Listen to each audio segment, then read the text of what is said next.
Olá, seja bem-vindo a mais uma videoaula dessa série que busca trabalhar as habilidades do pensamento computacional com a ferramenta Scratch.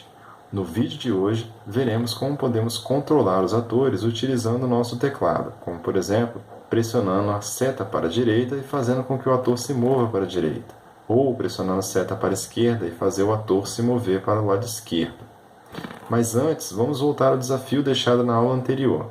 E como de costume, vamos observar atentamente a animação e escrever sequencialmente os passos que precisaremos implementar. Logo de início, podemos observar que a animação inicia com um apito do árbitro. Também podemos observar que precisaremos de dois atores, o jogador e a bola, e dois cenários, o campo de futebol e o cenário de comemoração após o gol.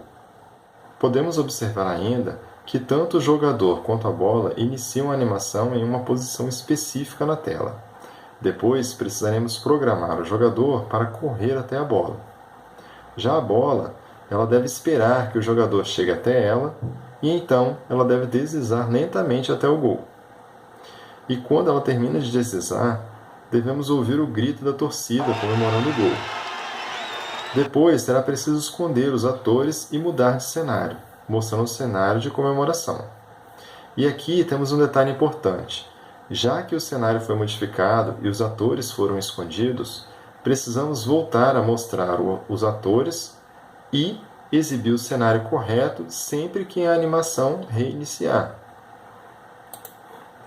Aqui podemos ver o resumo dos 7 passos que precisaremos implementar. Após finalizar o nosso passo a passo, vamos partir para a implementação. Começaremos incluindo os dois atores e os dois cenários. Lembrando que o cenário que é mostrado após o gol fica a seu critério. Por isso, vou carregar uma imagem do meu computador e usá-la como cenário de comemoração. Clicando em palco e depois na aba cenários, podemos observar os cenários do nosso projeto. Já que não usarei esse primeiro cenário, vou retirá-lo do meu projeto e ficar apenas com o cenário soccer e comemoração.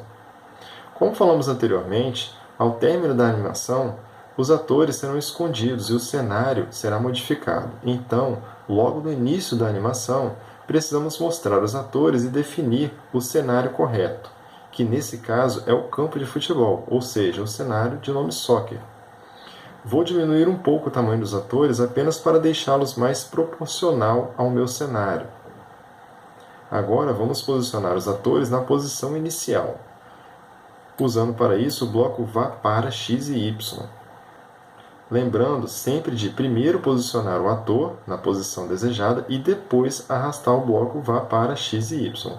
Fazemos isso apenas para não precisar modificar os valores de x e y. Agora que já definimos o cenário e os atores estão sendo mostrados e na posição correta, precisamos colocar o som do apito que inicia a animação. Para isso, posso usar o bloco Toque o Som.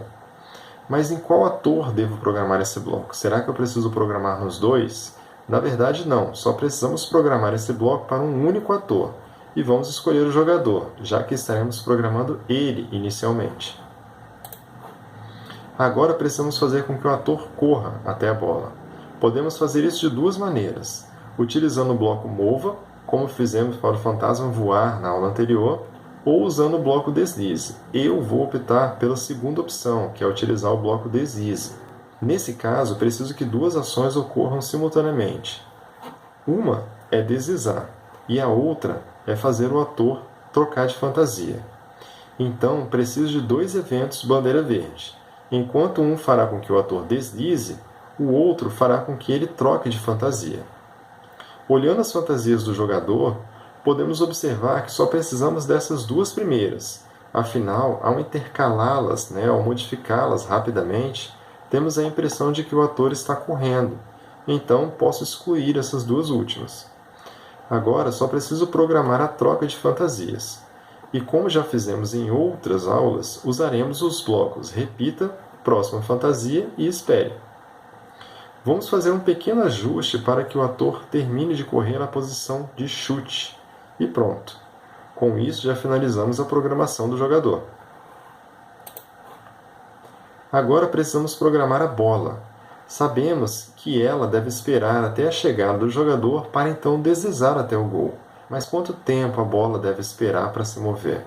Simples, basta olhar a programação do jogador e ver quanto tempo ele leva para correr até a bola, que nesse caso são 2 segundos.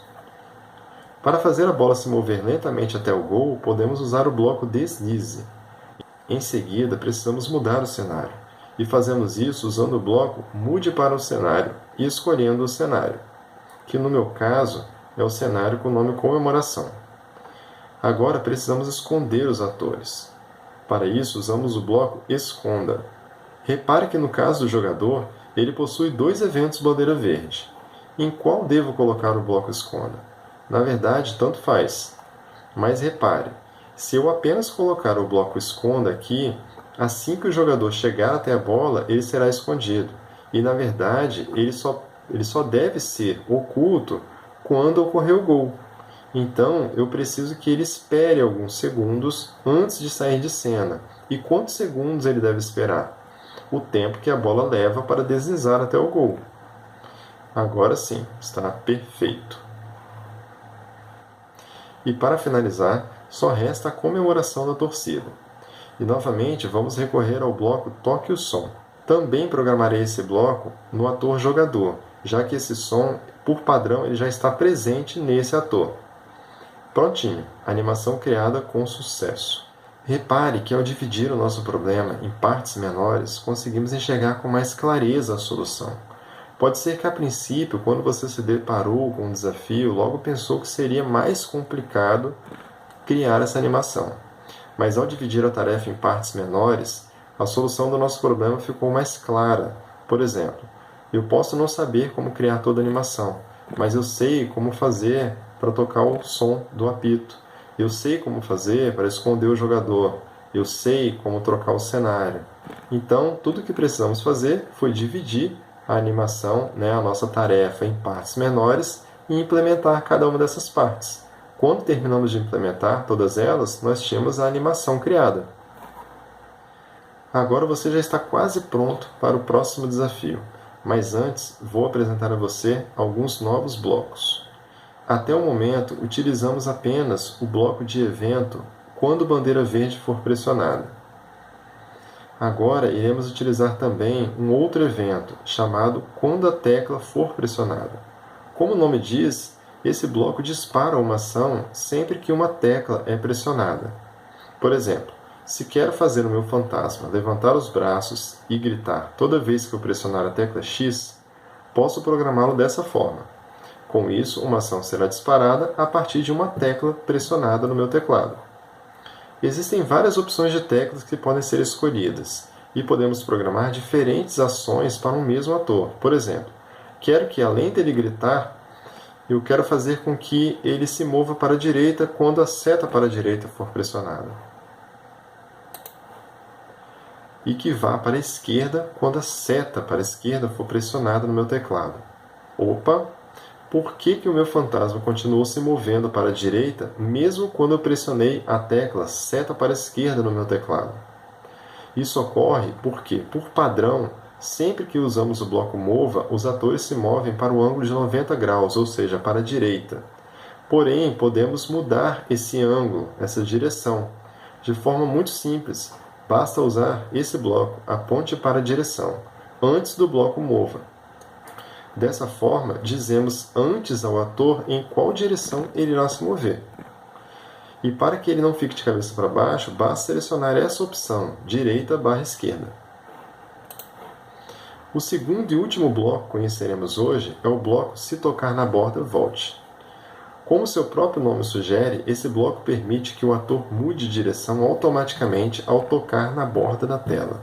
Por exemplo, esse foi o código que programamos na terceira aula para fazer o gato caminhar. Mas agora quero fazer com que ele caminhe sempre. E se chegar ao final da tela, que ele volte caminhando.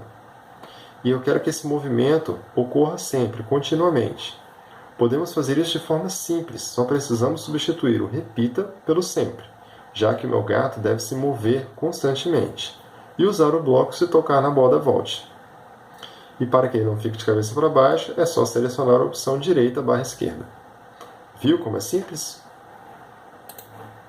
Agora você já está preparado para encarar o desafio de hoje. Observe bem a animação e registre sequencialmente todos os passos necessários para criar no Scratch.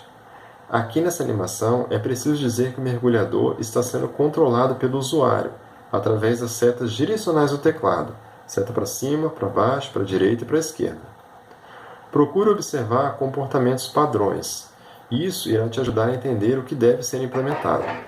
O som usado quando o tubarão entra em cena, ele está sendo carregado a partir do computador. Você pode encontrar esse som acessando a pasta Recompilando o Futuro, que está presente no seu computador.